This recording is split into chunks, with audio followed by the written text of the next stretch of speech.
Welcome to the Stop Ruining My Childhood podcast. A sometimes nostalgic, sometimes cynical look back at pop culture. Join us as we revisit movies, cartoons, and live-action TV of the 80s and 90s and ask the question, does this hold up, or did I just ruin my childhood? My name is Megan. And I'm Steve. And today we are looking at Splash, the 1984 movie starring Tom Hanks and Daryl Hannah. Before we get into it, a few things. Number one, we don't really say this when we do TV shows, but I will for the movies. We're going to spoil this. I mean, yes.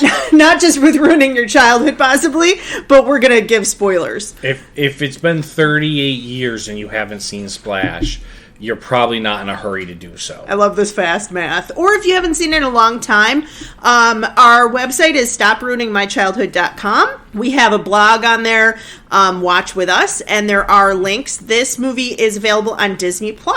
And the sequel is available on VO for free, and the links for both of those will be on our website, so you can check that out. So if you haven't seen it in a while and you have Disney+, pause us, go watch it. Don't have everything spoiled, right? And then you can return and listen to our amazing, thought-provoking reviews and recaps. Exactly, yeah. So we have kind of a cycle of reviewing things. We look at a cartoon and then a live-action TV show and then a movie. So we were at the end of that cycle. Last time we talked about Manimal, the 1983 TV show, live action. This week we're doing Splash, and then next week we're going to be looking at Alvin and the Chipmunks, the classic 80s cartoons. That's what's coming up. So before we get into our summary of the movie and some of the history and fun facts and our memories and all of that, we are going to have a nostalgic snack. So what do we have today? Today's non-sponsoring nostalgic snack is Swedish Fish. To go with our ocean theme. It is a fat-free food. It is, and it's gluten-free as well. It is neither Swedish nor fish. It actually is. So this is, you can try it out. I'll tell the people about it. This is made originally by the Malico company in Sweden. Now, they've since distributed it through either Turkey or Canada for the U.S., but originally it came out in the 1950s. They have like these Swedish gummy company, a candy company that was making gummies. And it kind of exploded in the U.S. And my guess is that around this time in the 1950s, we have a lot of movie theaters, particularly drive-in movies, and convenience stores popping up as the highway system became better. And so they tried to get it in like every movie theater, every convenience store. So wildly popular in the U.S. and in Sweden, like they like it okay. So it is gluten-free. It's not sugar-free. It's pretty much corn syrup, sugar, more sugar. Yeah, the flavoring. Go ahead. Technically, it should be Canadian fish then, if it's coming from Canada. Yeah, our bag is from Turkey. Or if it's turkey, then would you say it's Turkish delight? It is Turkish delight. Yeah. The flavor is interesting. So these are, if you haven't had them in a while, like we haven't, gummy red fish. The flavoring is sometimes said to be possibly lingonberry, which is popular in Sweden, because it's not quite cherry. Yep. And not strawberry. Some people also have guessed black currant. It's a fruity berry-ish taste. It tastes like Fruity Pebbles, kind of, but in a waxy, gummy form. Yeah. Yeah. That vague kind of fruit flavor that a lot of candy kind of is vaguely like, it's red. That's the flavor. It's not fish flavored. No, it's not fish flavored, thankfully. Goodness. So we rate the snack 1 out of 5. We rate the movie 1 out of 10. What should we do for our rating today? 1 out of 5 fishtails. Fishtails for Swedish Fish? Okay. Because we have a mermaid theme. We do have a mermaid theme today. And both the Swedish Fish and the mermaid have fishtails. All right, so fishtails 1 out of 5. What do you give Swedish Fish? Oh, 5 fishtails. I love Swedish Fish. Swedish Fish are amazing. Yeah, I really like this too. I think I'm going to give it a 5 as well. I will say, if you are trying to cut back on sugar, don't eat these, because that's pretty much all that's in there. But I'll give you one more. Okay. Oh, sorry. And I'll set mine aside. I went through a period when I first became gluten-free and I realized I had celiac. Now I have a little bit of dairy. Some would say too much. But I cut dairy and also gluten. And so this was, at the time, there weren't a lot of gluten-free foods out there. So this was one of the only things I could eat. And I started carrying around like bags of Swedish Fish. So since that point, that was probably like 12 years ago. And I haven't had any since then. So this is a delight. I enjoyed that quite a bit. Okay, so let's just do a brief overview of Splash, so when we do our full recap, we can kind of dig into it. Sure. Well, Splash is a story that starts off in 1964 with 8-year-old Alan Bauer, who is on a trip out to Cape Cod with his family, and he thinks he sees something in the water on a ferry boat ride, so he jumps overboard, finds out that he can breathe underwater because he sees a child mermaid as well. But before he can really be sure, he's rescued out of the water and pulled up. And she cries. And the mermaid girl cries, yes. Yeah. And then we fast forward to 1984, which is present day at the time. Mm-hmm. And an adult Alan Bauer, who's played by Tom Hanks, is now in the vegetable fruit wholesale business, which he runs with his brother, Freddie, who's played by John Candy, amazing actor. And we kind of see his everyday life going. He's a very hard worker, dedicated. Not so much his brother, by the way. His brother is a gambling, womanizing kind of goof a bit. Yeah. And so anyway, through a series of events, basically he goes out to Cape Cod depressed from his breakup and falls overboard in a small boat, is injured, and is rescued by an adult mermaid, the same mermaid, this time played by Daryl Hannah. She rescues him, brings him out to the beach. He sees her. She runs off into the water, and then she ends up finding his wallet where she rescued him, and she is able to use that to track him to New York. Yeah, she looks at underwater pirate maps to figure out where New York we're going to get to that. Too many details. She looks at things. Anyway, she tracks him to New York, where they end up getting together, and it's very fish out of water story. No pun intended. Steve, no.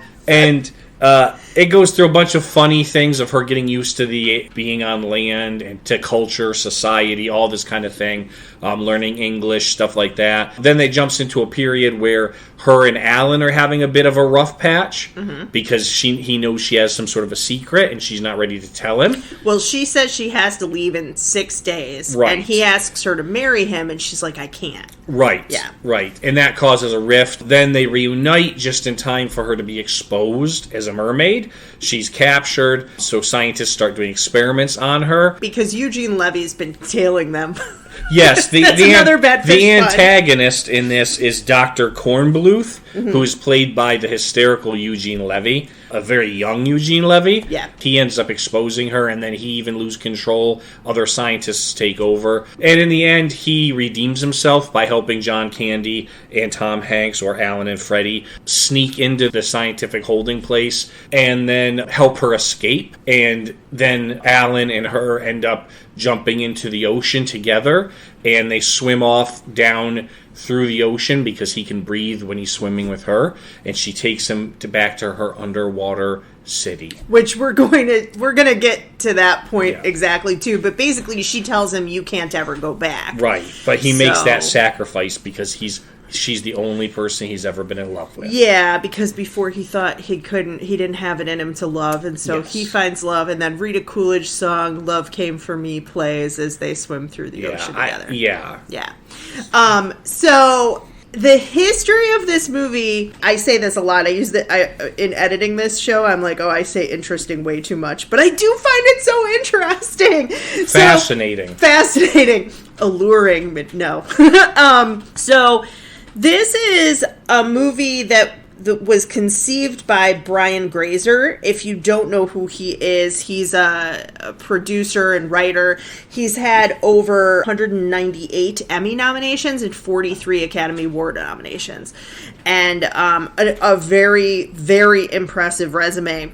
So he had this idea for a movie, and when they finally wrote the script, it was a Disney property, and Disney was like, they'd been doing a lot of kids movies. Now, we talked before about, like, the Disney Renaissance in terms of animated films, but that hadn't happened yet. And in terms of live action films, they wanted to do things that were not just for kids, basically. They wanted to push the envelope a little bit. This is a story about a guy who falls in love with a woman. They have relations. They're not married, right? That's a big part of it, and it's a romance. There was originally, and there's not now. We'll talk about why in a minute. But originally, there is a little bit of nudity, a little bit of swearing. So they developed a branch called Touchstone. So this is the first Touchstone film for kind of under the Disney umbrella, but without the Disney name on it. So at one point he whistles, or he's singing Whistle While You Work. Yes. Right? To kind of have like that nod that, yes, this is a Disney movie. To me, that's kind of interesting that they were like, you know, we need to have more room to breathe. Like, we don't want to be just hemmed into stories for kids. And I know as a kid I loved this movie, but it isn't really a kid's movie. Right. I mean, it's sort of family friendly. It's also interesting to me that this movie is PG. Now, I think the reason for that rating is that PG-13 wasn't designated until later on in 1984.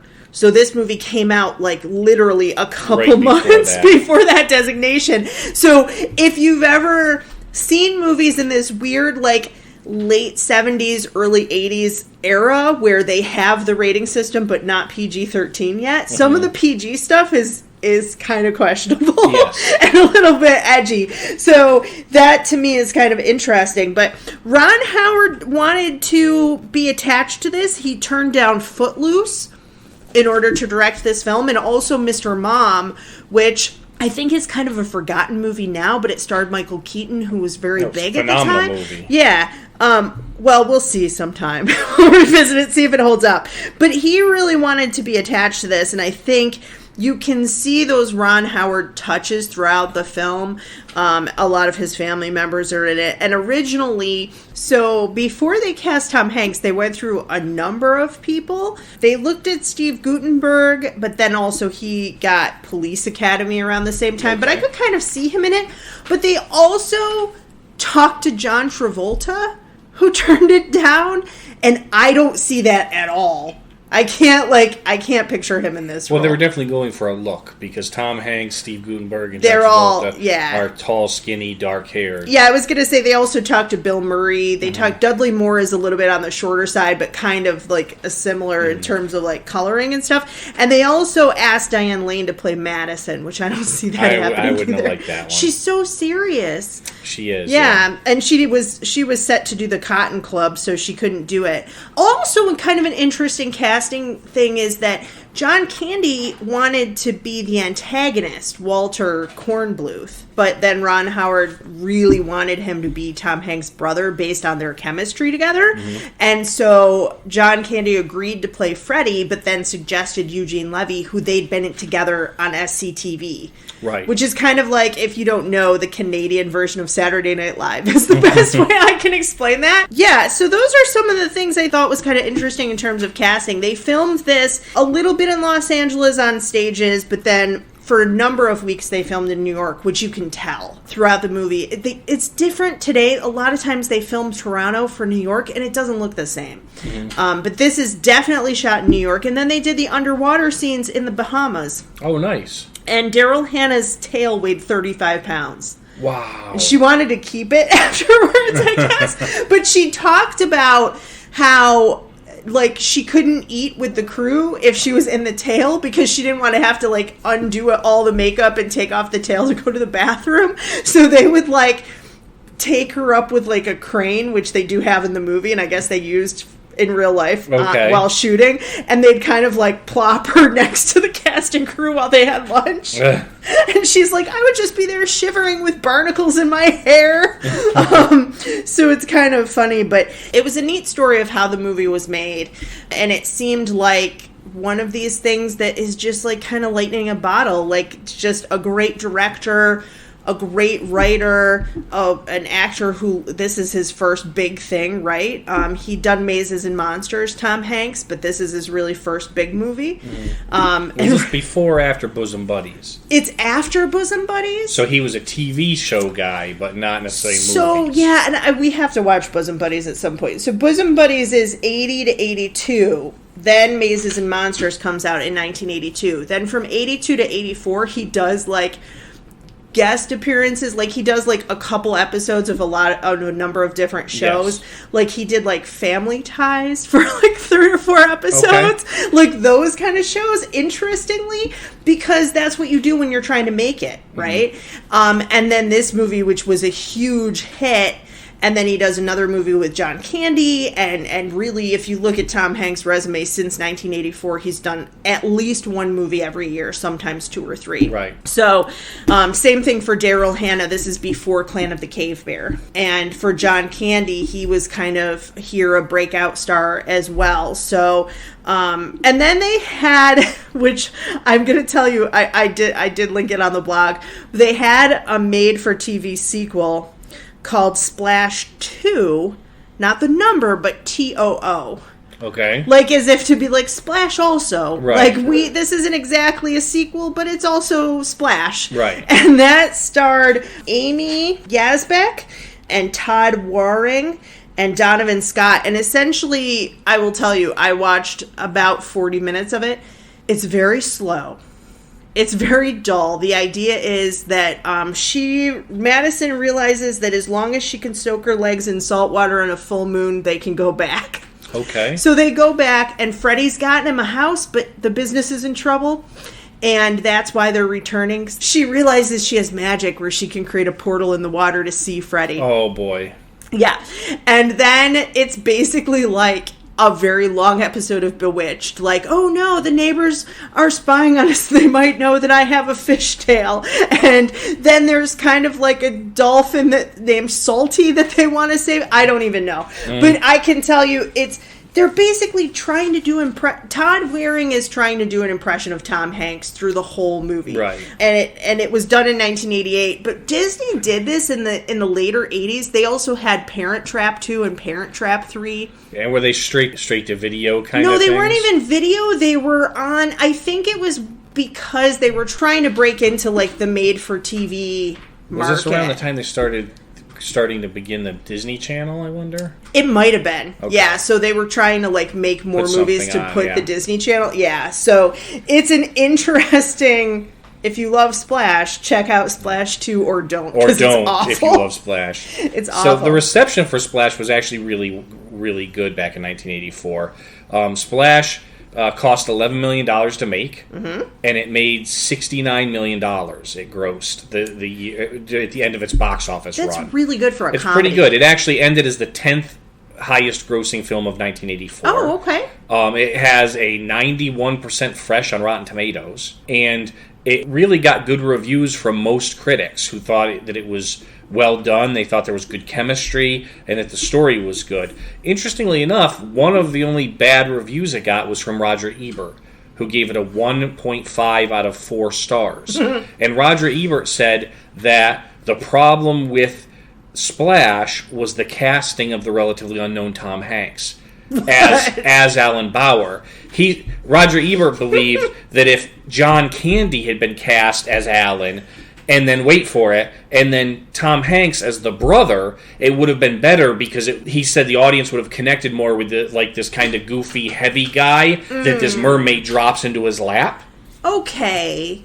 I can understand then where he's going. And also, John Candy already had comedy creds at the time. Yeah, one of the things that I heard about Roger Ebert that I never forgot was that he was a critic for a reason, and the only movie he ever wrote was Return to Valley of the Dolls, which is one of the worst movies of all time. And I felt like, so, we sometimes take him and we sometimes leave him depending. Yeah. So we'll see if we agree with him when we do our full recap. Interestingly enough, also, Splash was nominated for an Academy Award. Yep. It was also nominated... Best Screenplay, Best right? Screenplay. Mm-hmm. It was also nominated for Golden Globe for Best Motion Picture.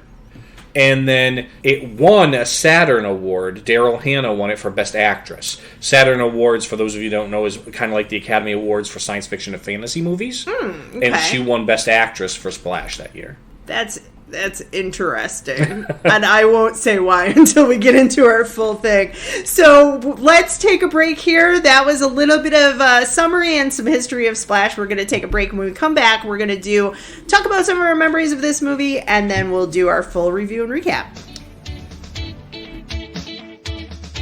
This podcast is supported by its creators and listeners like you.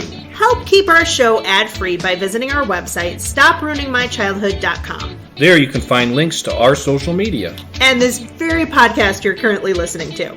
Both Megan and I are authors, and you can find links to our books on our About page. And on our Watch With Us page, you can find videos and links for all the shows and movies we discuss on the podcast. And more importantly, links to buy the nostalgic snacks we review as well. We also post bonus content about once a month. So like, subscribe, and follow. For a small independent podcast like ours, it really does make a difference. Thanks. And now back to the show. Okay, so we're back. My name is Megan. I'm Steve. And let's talk about our memories of Splash. Did you see this movie in the theater? I did not see this in the theater. I believe, 1984, I would have been 7. Right. So it's not probably a movie I would have gone to the theaters like with my parents or something. But I remember seeing it on HBO. I was just going to say. Which would have been probably later that year. Right, yeah. Right, HBO had already begun, and it was really in its like golden age because there was no other competition. There was no Showtime, no Cinemax, nothing of that nature, right? So HBO was cranking out movies as they left the cinema, and I remember seeing Splash on HBO, and I believe I saw it a number of times because the thing about HBO too is they would show it repeatedly when it came on, and so yeah, I recall have seen it. I haven't seen it probably in about 25 years. But I do remember seeing it. And I have good memories. I remember it being interesting. I remember it, and we'll talk about this, I guess, during the recap. We can talk about it now because it comes up in my memories as well. Yeah, I recall. One of the things I remember as a 7-year-old boy was the fact you could see her butt. And Daryl Hannah, let's be honest, Daryl Hannah is a knockout in this movie. Yes. She's gorgeous. Yeah. And to a 7-year-old boy especially, I was like, whoa! Which is probably also why the Disney Plus network has decided to edit it a little bit. Yes, they decided to give her CGI hair extensions that cover her butt. So, my memories of this, my brother and I, we used to try to decide what movies we both liked, okay? And especially for New Year's Eve. A lot of times, especially when I was like starting in maybe 5th grade, I would babysit him. He's 4 years younger than me. So we would try to stay up on New Year's Eve, and we would always pick movies to watch together. And one of those is Three Amigos, which I have not seen since then, and we're going to watch that in a couple weeks. Okay. But for many years, we would have what we called a Tom Hanks festival. And we had Splash, we had it home on VHS. And we also had Big. And then sometimes at Blockbuster, we would rent Turner and Hooch, and sometimes also The Burbs. And we would like legitimately watch like 4 movies in a row. Mm-hmm. My parents would be like down the street or later on, like elsewhere in town, maybe at a New Year's party. And my brother and I would have like a feast, like candy and popcorn and snacks. And we would watch like 3 or 4 Tom Hanks movies in a row. And I just remember just loving this movie. I really like romantic comedies. But the last time that I watched this movie, I was a sophomore in college. And I had it on VHS. When I went to college, I took a bunch of videotapes with me because I'm a movie nerd. I was babysitting for a 5-year-old girl and her baby brother. Mm-hmm. And I thought, we're going to be there for a long time. Her parents are okay if she watches like a movie sometimes, right? And I thought, she really likes mermaids. She's 5. Like her whole bedroom was decorated in mermaids. So I start this movie and then I go to make her dinner. And it's an open concept. I don't know if you can picture this, but it's an open concept. She's like sitting on the couch. The TV is there. I can kind of see it from the kitchen. I can definitely see her. Right. And all of a sudden, I'm like stirring the chicken I'm making her, and she goes, "That lady's naked!" And I was like, "Oh no!" Because I hadn't seen it at that point. I probably hadn't seen it in 10 years. Yes. I totally forgot that there was nudity. So then I'm like running into the living room and I'm like, oh, that's not a movie we're going to watch. Like, I forgot. I also am like, now watching it this time, thankfully, I'm like, I'm glad I didn't just fast forward to that part, because they do have sex in this movie as well. Yes. It's not a movie for little kids at all. So my 20-year-old brain, I just like sort of, I remembered liking it as a kid and thought it was a kid's movie, and it's just not. It's just not. So, although the sex is done classy, because there's a lot of kissing, but the sex is implied. Well, the Disney Plus version, but I think that I'm not going to say they didn't show nudity or anything, but I think they show them rolling around a little bit more than they do in the version that we saw. In this version, okay. From what I can remember, like, but again, that might just be member berries, like I might not be remembering it correctly. But yeah, those are my two memories of this movie, are watching it with my brother in a Tom Hanks fest for New Year's, but also very inappropriately showing it to a 5-year-old child. Horrifying. And I don't remember whether or not I babysat for her again, but if I didn't, that would have been obviously the reason. Right. Wow. So let's start with the beginning. Just, I will say, the opening scene is in 1964, right, as you said. So it's 20 years ahead of time. I forgot that they did this in sepia tones. It's not black and white. It's done in like sepia, like the brown cream. Like, so it looks faded. It's a really interesting choice. I also love, this was the first time I heard the song Wooly Bully, and I love it. I love it so much. My parents were of the idea that whoever drove controlled the radio, so I really grew up with oldies music as opposed to 80s music. Gotcha. But I, for whatever reason, had not... Before I watched this movie, I had never heard that song before, and I remember loving it. So this is the point. We didn't mention this in the history fun fact section, but there's talk of doing a remake of Splash, and at one point Channing Tatum was attached to it, and they were going to do gender swap, so it was the merman who meets up with a girl, right? My question when that came up, because I do remember this very distinctly, was... who's going to play Freddy, and what is the equivalent of what he does in this movie to try to pick up women? First off, I'm so thankful they didn't make that. Yeah. But Freddy drops change and looks up people's skirts. Yes. And he does this as a 12-year-old kid, and then he also still does it as an adult. Yeah. And I was like... if you have a female in that part... obviously, you can't go that way. You can't go that way. You'd have to go, like, as a girl who's, like, a little bit of a troublemaker or doing pranks or, tying people's shoelaces together or something of that nature. Well, also, even if you had it still be a brother, you can't do that today. You can't have a guy trying to, like... I think the equivalent is, like, upskirt photos with his phone. You can't have a guy trying to do that and still have him be a likable character. So, yeah, the low-key sexual harassment. Well, at that point, you're like, boys will be boys, because he's like 9 or 10. I'm talking about when they come back and he's 40. But then when it comes back in present day, he's still trying that trick. Yeah. But I really liked they got somebody who really, to me, kind of looked like a young Daryl Hannah, looked like a young Tom Hanks. I checked to see if it was the same kid from Big. It's not. But they did have, they had a good resemblance. And then we come into the day-to-day life in New York with the produce company. What were some of your highlights there in that section? I think...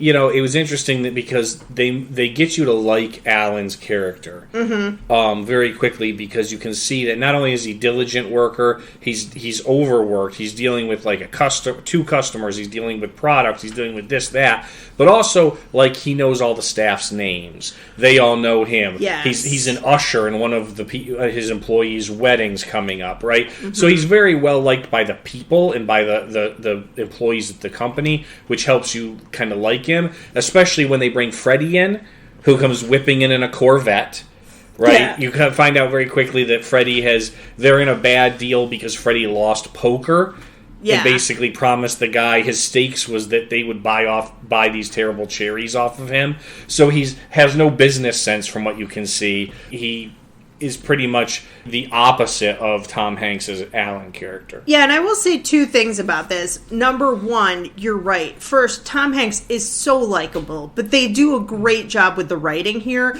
They're not info dumping. They're showing you his life without just saying, oh, and I run a thing and I always have this crazy brother. So I really enjoyed the way that they laid out this exposition. Yeah.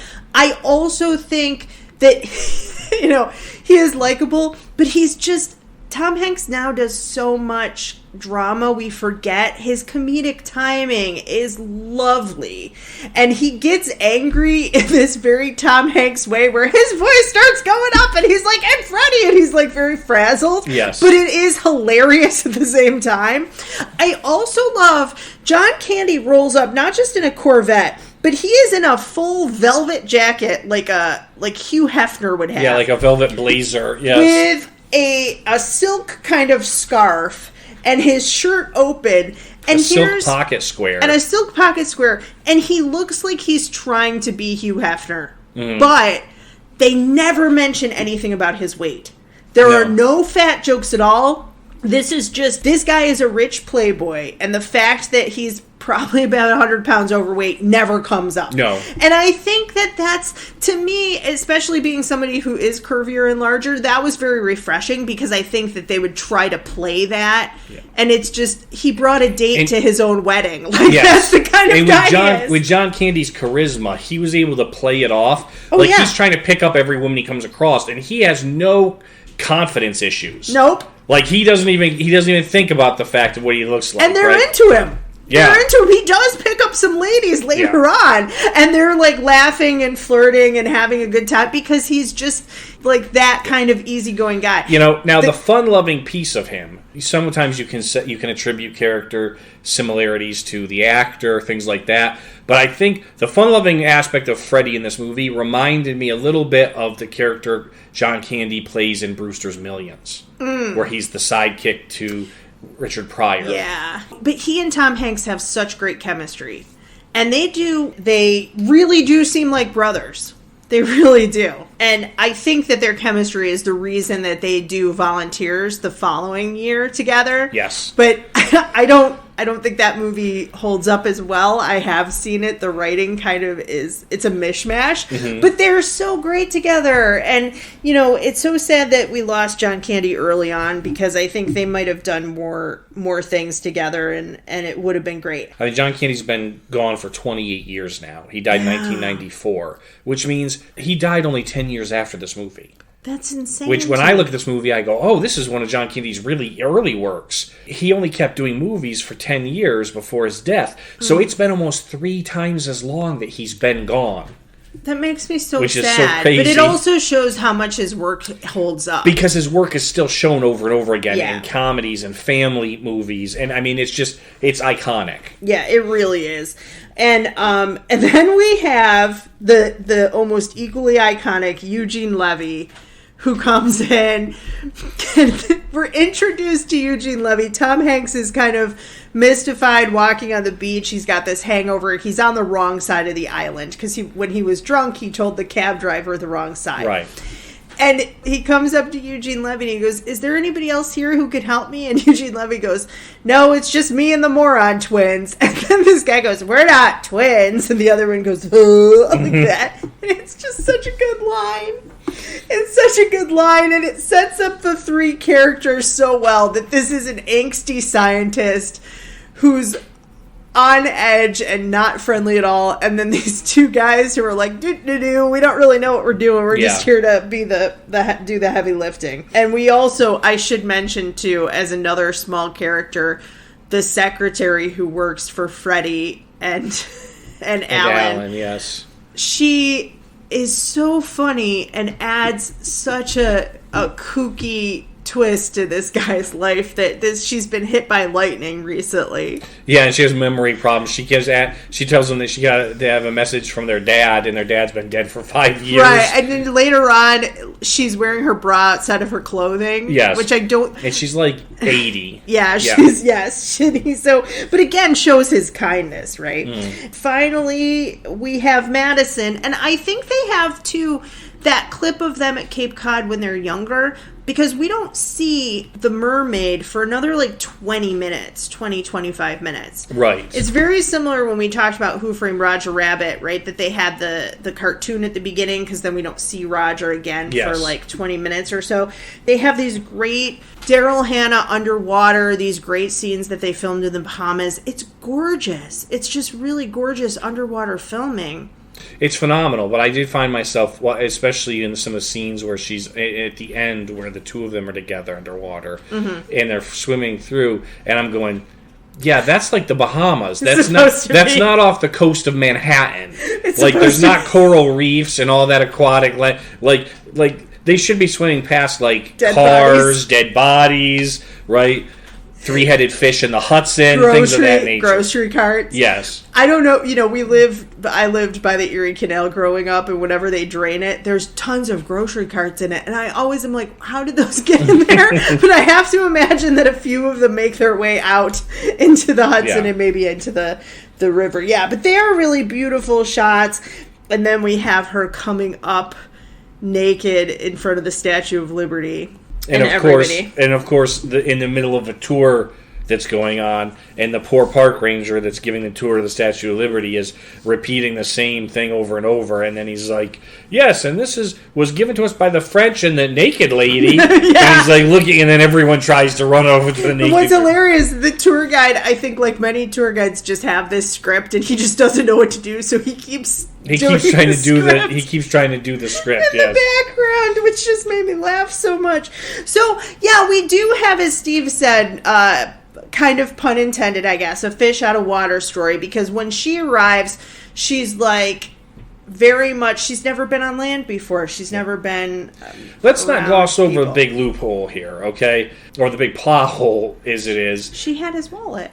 Yeah, she had his wallet, which had his license in it, and she was able, which said New York, and she was able to go into a pirate ship and pull out old aquatic maps that showed New York and how to get there. But my bigger question is, where'd she learn to read English? It's just, she just looked at the symbols and matched them up. And N is an N and Y is a Y. I don't know. That's like saying, I just looked at the hieroglyphics and matched it. Well, I could understand English is both an oral language and a written language, and obviously her name is but we don't know whether that's their kind of interpolation. Maybe they write in English down. All I could think of was Atlantis, or wherever as I was she's watching from. this, all I could think of is, she can't read that. Yeah. That's your adult lens. I feel like kind of just go with that, I guess. But what are some of your highlights from the part where she's a fish out of water, where they're falling in love? Yeah, there's fun things. There's when she first steps into a revolving door and spins all the way back outside because she doesn't know how it works, and he has to tend to teach her that. She learns how to speak English from watching TV for like 6 hours at Bloomingdale's. That was an interesting piece as well. When she says her name and it's like these high-pitched like dolphin or whale sounds, and it breaks the TV glasses. I love what she's watching on TV too, because I don't know if you remember the Crazy Eddie commercials, or commercials like that, right? That were so loud and like, come down to Crazy Eddie's, we got mattresses. Yeah. But she's also doing aerobics with Richard Simmons. She's doing Sweating to the Oldies, which I just thought was hysterically funny. There's one line in Bloomingdale's where this woman comes up to her and she goes, "Oh, you can wear anything. You're like my daughter. She's so lucky. She's anorexic." Yeah. It again is like, I hate that joke. As somebody who had to overcome eating disorders, but it does show again that this is not a kid's movie, right? These are adult jokes. Tom Hanks comes out looking for her when she's at Bloomingdale's. He comes home, she's not there. And there's this throwaway line where he goes up to the doorman and he goes, "Timmy, I'm looking for a girl." And Timmy goes, $200. Yeah, the doorman, yes. And you're like, oh my God. You're like, oh, okay. That joke is so off color. Yes. There's also some jokes that Freddie has about writing letters to Penthouse. Yeah, he got published in Penthouse Forum. Yeah, for a fake letter that he wrote in. But I think that the TV scene is it's hilarious. Also that she runs up, she's then they're walking through the streets of New York, and she's like, "What's that? What's that?" And she goes up to this blinking walk sign, and she goes, "Pretty." Yeah. And he's like, "I guess so." It's just sort of nice. I think it's supposed to be showing that he is a nice guy, but being from New York, sometimes in a city like that, you can become jaded and you don't see the beauty around you. So it's so nice to have, like, she's looking at this world from a totally fresh perspective. Right. And then we come to the name. Yeah, she gets to choose her own name. Here's my issue with the name. This movie is the reason that I have, at the moment, 3 Madisons and an Addison in my classroom. Just one of my classes.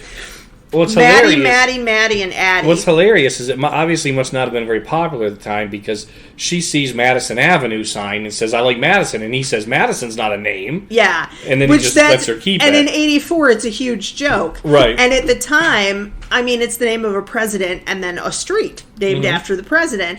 And it wasn't really on the radar. And then by 1990, it was like number 216. Yeah. And then by like 2000, I think 8, it was like the number 1 name.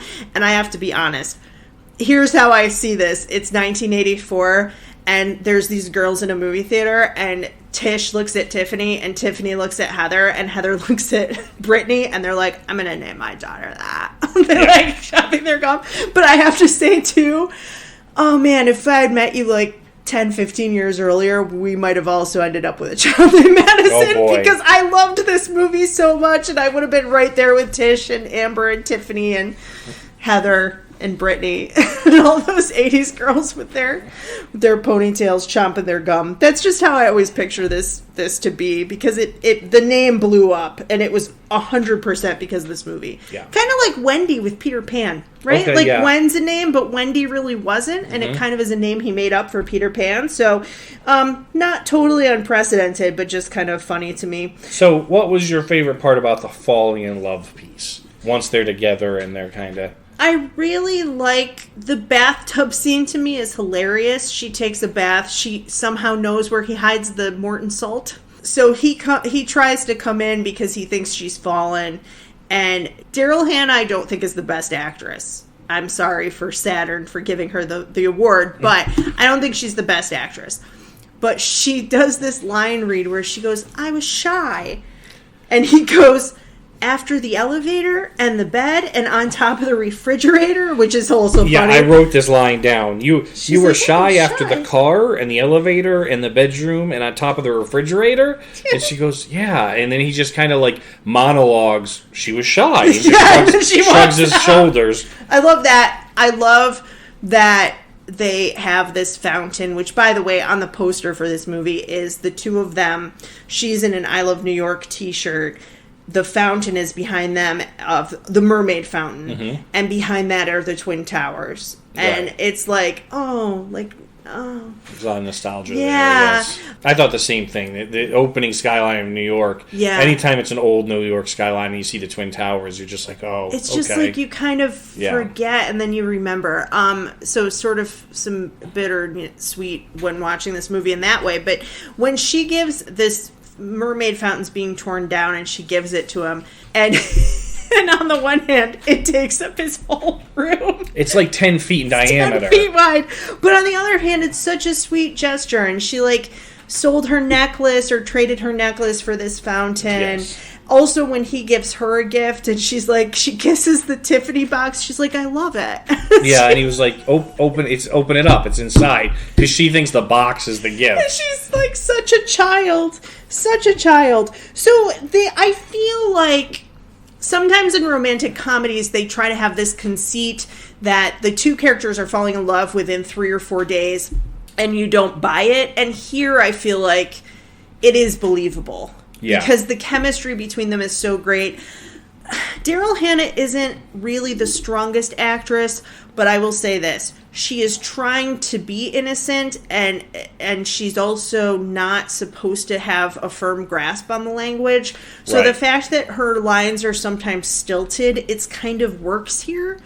And also, I noticed from watching this again that She's not. He's really at the center of this, Tom Hanks, and Tom Hanks can carry any movie. Yeah, Tom they Hanks also could front load the bucket. relationship by having them meet as children. Yeah, right. So there's almost like that connection that's almost in the back of his mind, even though he doesn't connect it right away.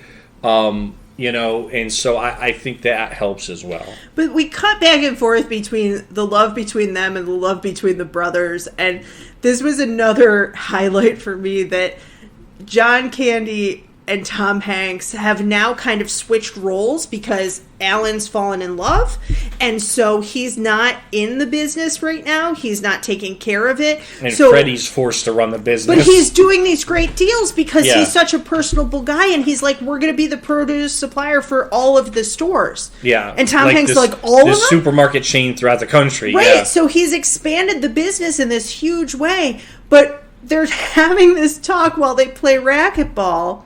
And while they're playing, which is such an 80s thing to do, I love racquetball, but it was like really a big thing in the 80s to have racquetball clubs. We had one behind our house.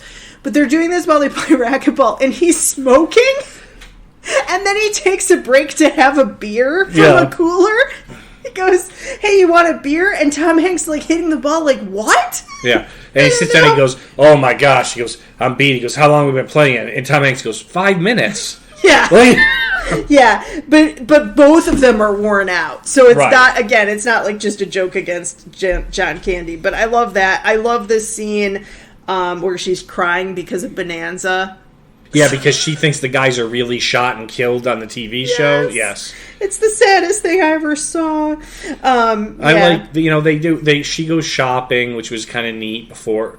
But I like, they do, taking her to dinner. There's ice skating. So there's a number, kind of a montage almost, but slower activities and things that they're doing falling in love. And they're also very New York to go skating in Rockefeller Center. Yes. And they do film it there, you can tell, right? Yeah. The scene where she eats a lobster, Daryl Hannah apparently cried because she was a vegetarian and hadn't really ever eaten meat or not in a very long time. So they had to fill it with like fake, like not actual lobster inside of it and make a fake lobster. It's like a tofu-fobster? Yeah, something like that. That's a good way to put it. And what did you think about the scenes with Eugene Levy, the cryptozoology? Well, the thing is this. I love Eugene Levy. I know. I think he's a riot. And this is, again, is young Eugene Levy. He's early in his career. But he can play, like, neurotic well. He can play paranoid well. And those are all pieces of this. But in the same time, I think Eugene Levy would have a really hard time playing a really evil antagonist. He's an antagonist in this, but you get, as it follows pieces of him, you understand that, like, he was brought up hearing these mermaid stories. He became a zoologist. He was trying to prove the mermaids exist. So he has, like, a benevolent reason behind trying to catch her.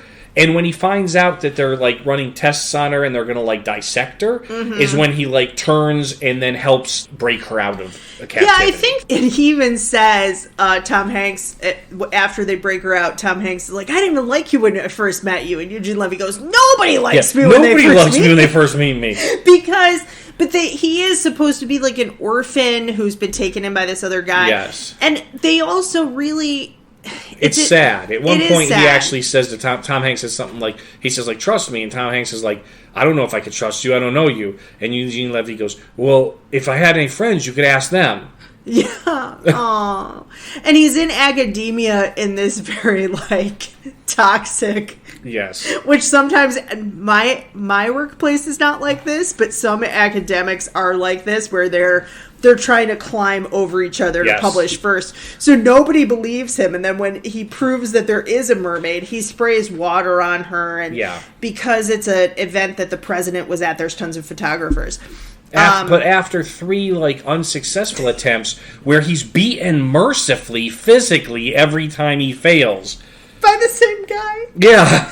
There's another blonde in the building, and he keeps throwing water on her. And her husband keeps beating it. Like, he gets a broken arm, a broken tooth. Like, it's really bad. So that's the thing, too. You feel like he's already been punished for whatever crimes he did. But my point is that they're all climbing over each other. So by the time he proves that this mermaid is real, they're all like, "You're a fake scientist." Yeah, they're in charge of the program and not him. And then they take it over.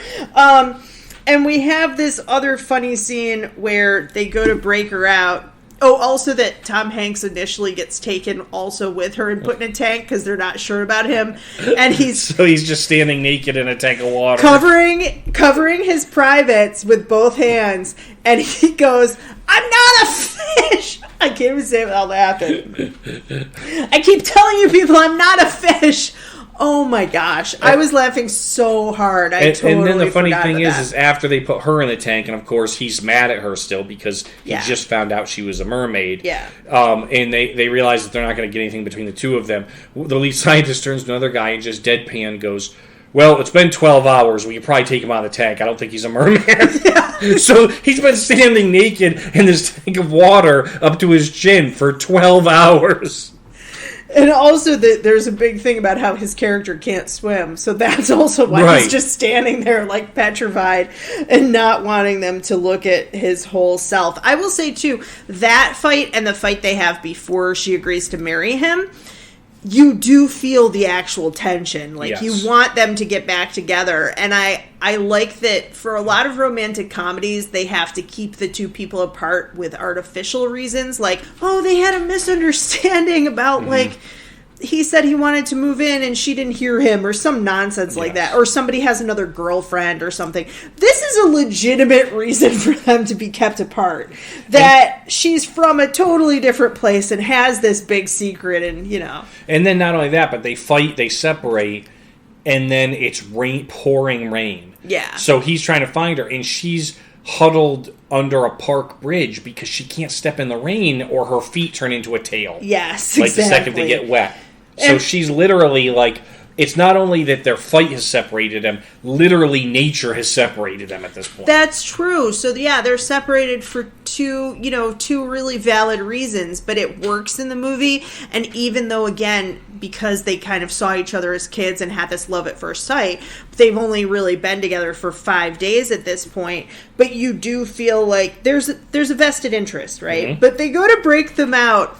After that, when they're in the government facility, they go to break her out, and they have this scene where Alan and Freddie are with the scientist, and they're pretending to be Swedish, and they have captions. So the guard goes, "Oh, I'm part Swedish," and he asks them a question in Swedish, and they just go, "Oh, yeah, sure," but they caption the yeah, sure. Yes. It's such a great choice. Yes.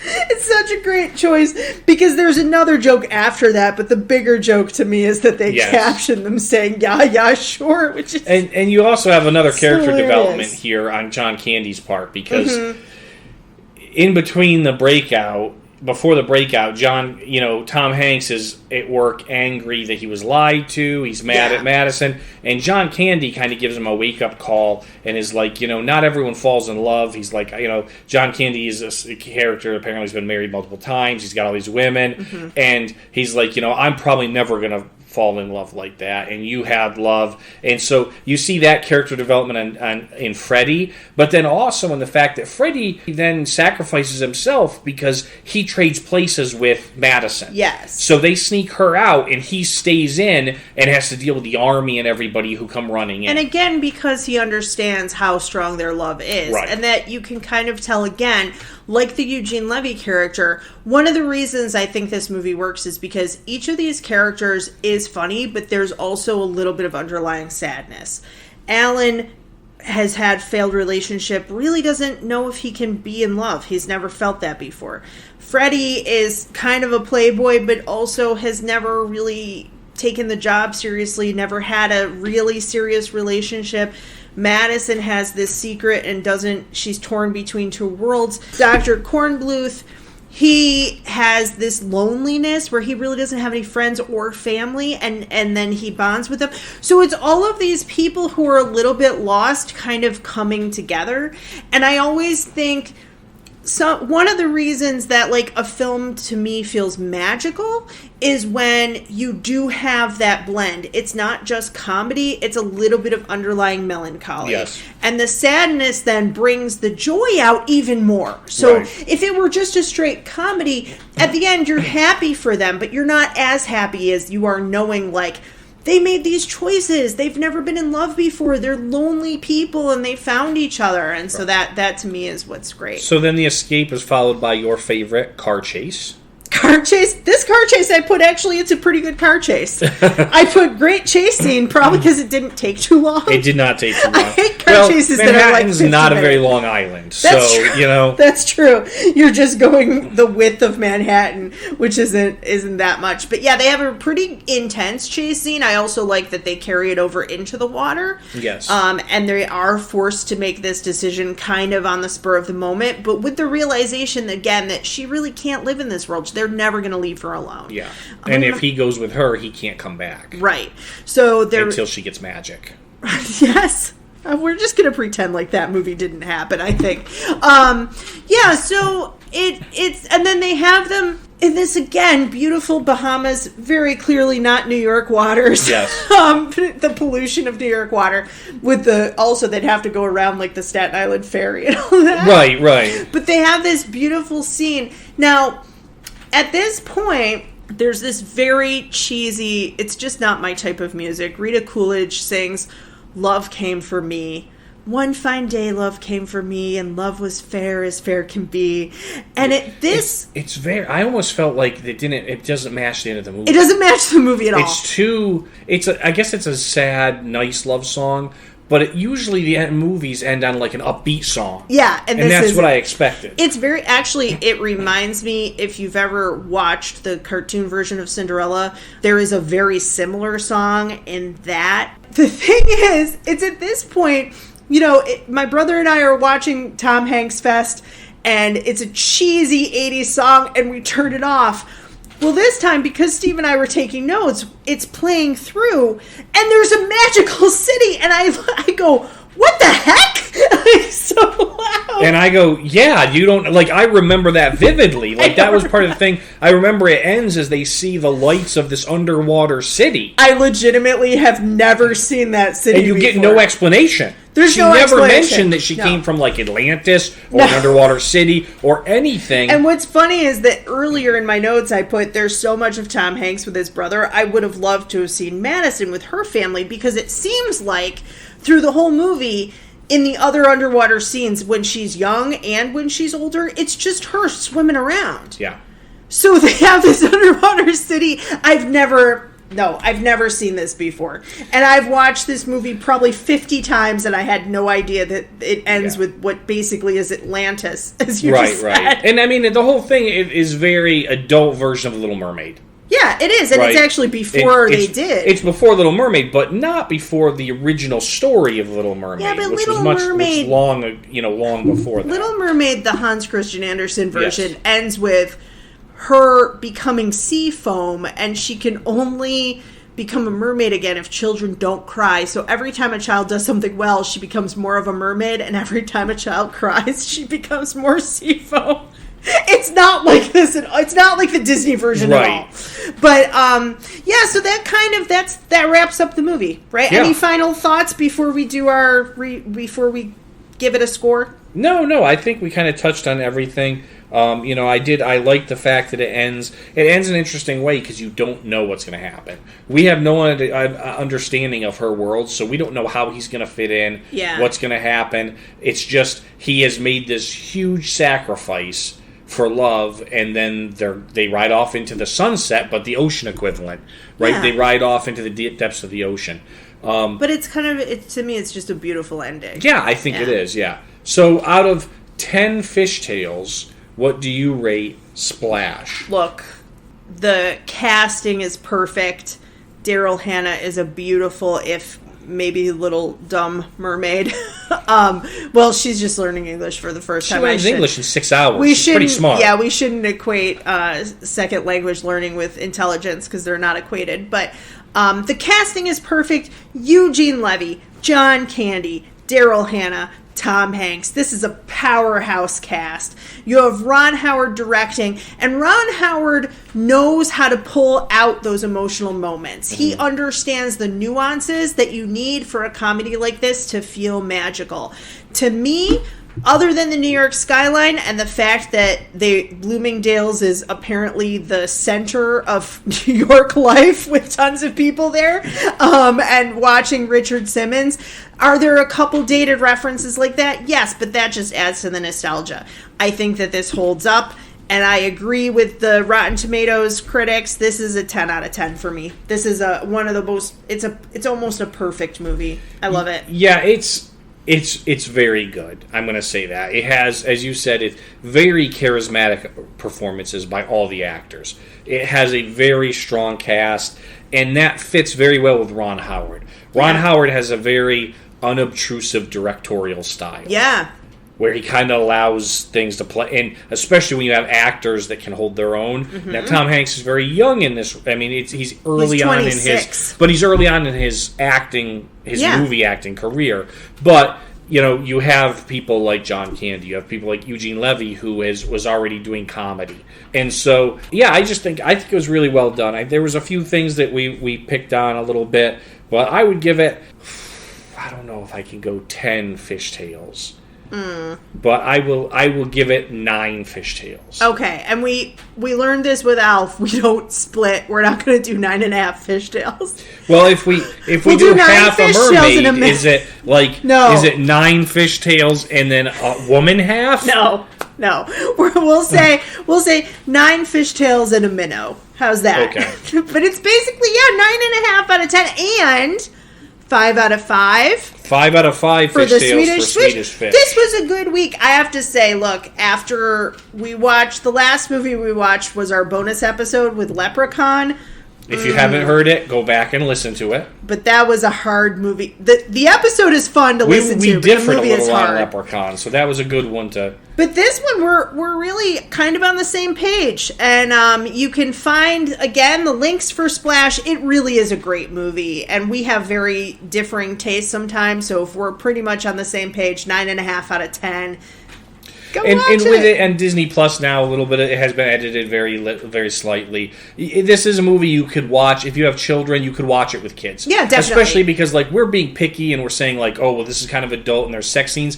But this is in 1984, sir. If you're looking at today, your kids would see worse things on network TV. And honestly, than they're going to see in this movie. They never actually say that they have sex. They do not. It's implied. It's implied, yes. But it's never actually shown. They don't show anything more than kissing and holding hands. Yeah. I think you definitely could. I mean, if you want to be careful, maybe 8, 9, 10, that age range with parents in them. But the way it's been edited, it's a great family film. It's a wonderful movie. It definitely holds up. Highly recommend it. Highly, highly recommend it. So check out our website, stopruiningmychildhood.com. You can find links for the movie as well as the sequel, which I don't recommend as much, but it is kind of funny if you watch a couple minutes of it. We also have links to buy Swedish Fish in case you don't have them in your convenience store or movie theater. Or grocery store. And I think that's it for this week. Next week, we have Alvin and the Chipmunks, so we're starting our cycle again with a cartoon. And until then, my name is Megan. And I'm Steve. Thanks so much for listening, and have a great day.